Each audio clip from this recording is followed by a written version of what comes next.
If you haven't already, please take the time to subscribe to my YouTube channel. It's a good way to keep up to date with the project, and you can find the previous episodes, and it's as easy as the click of a button. Okay, so welcome back. Today's Saturday the 27th, and that marks 2 months since we've been live with the project. I have to say a huge thank you to the support I've received from everybody so far. It's been amazing. I'm truly taken back with how much help I've got from people.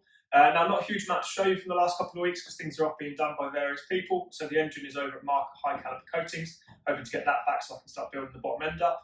Hopefully for Easter weekend, we'll see what happens. But I have been doing a couple of things over the last weeks before the bike, as well as working on some of my own projects on the side. So just to show you guys what I've been up to. I've stripped the tank back to bare metal over the last couple of weeks using paint stripper and various tools on the grinder. It has been dropped at some point or repaired, so it's not the nicest of tanks. I'm going to go through the process of repairing it, but hopefully I'll be able to find a replacement tank just because this isn't the standard I'd like to work to on the bike. But let's have a quick look at how I did that. So initially I tried to strip the tank with a DA and found out this wasn't going to work. 40 years of colour changes made it a lot harder than I was expecting.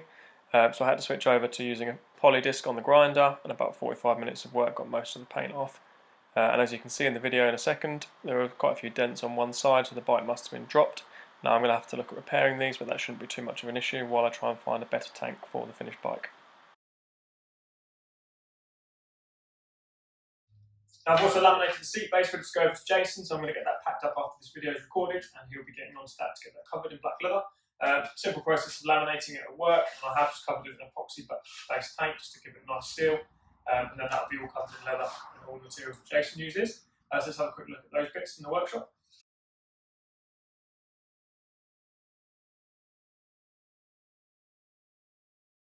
The only other thing I've really got to show you guys from the last couple of weeks is I've managed to lay out all the bits and pieces for the build of the bike on the floor in the workshop, so we can have a look at what we've got. There's a few new additions. Max at Plain English Kitchens kindly ordered all the electrical system, so we've now got the Motor Gadget M unit, the speedo and the blaze pins that I was after for the indicators, and a few other bits and pieces that I can show you. Basically, it's going to have an all-new electric system on the bike, make it nice and easy for me when it comes around to wiring it up, and nice and modern for the person that gets to take it. Just a quick look at all the new parts of the bike. I've shown some of these in the previous videos, but just wanted to say a huge thank you to everybody that has helped donating parts, and this is where some of the crowdfunding money has gone. Obviously, we've still got some things to buy and various bits to do as I finish the build, but this is where the money is going that people are donating, and it is going to make a fantastic bike. As you can see, we've now got the electrical system, mostly Motor Gadget, which will be nice and modern, meaning I can connect the bike to my phone. We've got a nice small speedo, which will make it nice and sleek. Now, this was the one thing I really did want for the bike, and thank you to Max at Plain English for helping with that.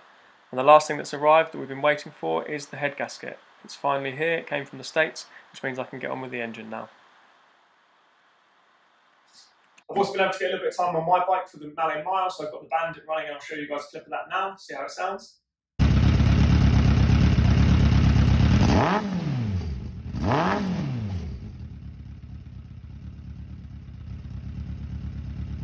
Now, still plenty of work to do on that. All I've done is clean the carbs and put a battery on it. I've still got to make a battery box and sort out various bits and pieces, so it is safe to ride. I'll be doing that as and when I've got time around the build. I've also had a little bit of time to play with another bike I own, a little CB500 I started building a few years ago, and that's just been sat on my bike ramp for probably 2 years without being touched. I've got that running and riding, which was quite nice, so I was able to go around the block and just make sure it works. I'll do a little video of that now outside so you guys can have a look at it. Please don't laugh at the battery, it is gaffer taped to the frame. I've got to make a battery box this week at work.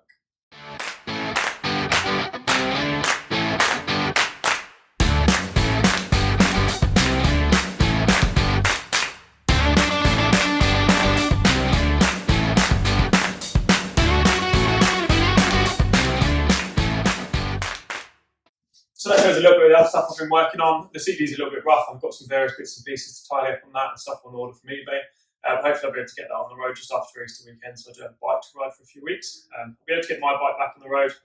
So now, because it's a short video, I'm going to ask everybody to take 5 minutes out of their day just to watch a couple of videos that I posted at the end of this for Inspire Suffolk to see what they do. This is the whole point I'm doing this project, is to help raise money for this amazing charity.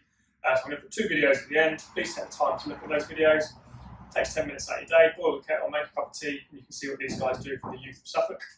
Again, thank you for watching. Please make sure you take time to look at the description and see all the businesses that help and support this project. It does have the information for the Just Giving page as well. We are still trying to crowdfund for the bike and taking donations. And obviously when this is done, I will be sharing more information on the raffle. But for now, thank you very much for watching. In a couple of weeks, hopefully I'll have a little bit more to show you guys.